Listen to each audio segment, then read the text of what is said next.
আদা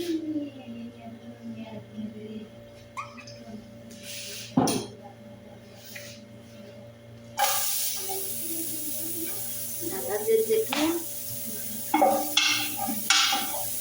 পেঁয়াজ, আদা রসুন আর আদা।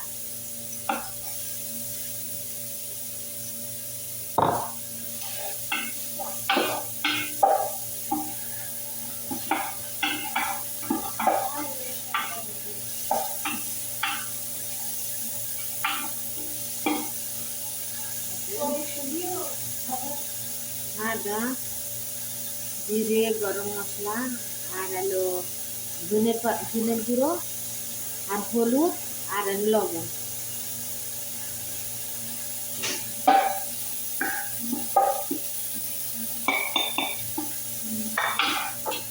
গাইস এখানে আছে টমেটো আর সালসা আর উটির গোশ। গাইস উটির গোশ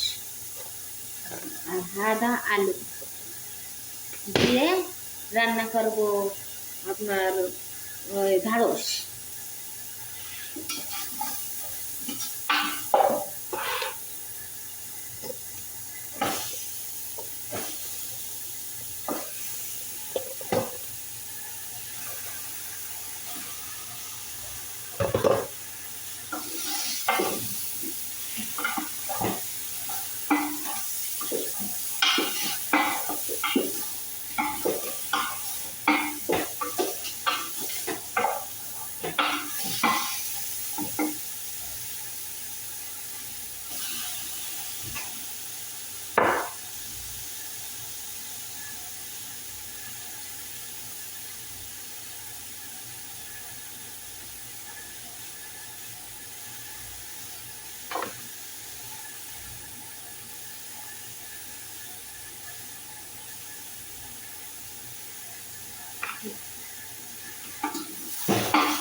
এবার দেখতে পারেন আপনাদের রান্নায়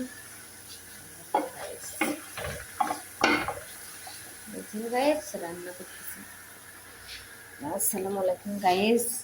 এখানে দেবেন রসুন, পেঁয়াজ, আদা, গরম মশলা, জিরে আর আলু ধনের গুঁড়ো, জিরের গুঁড়ো আর আলু সব রকমের মশলা দেবেন।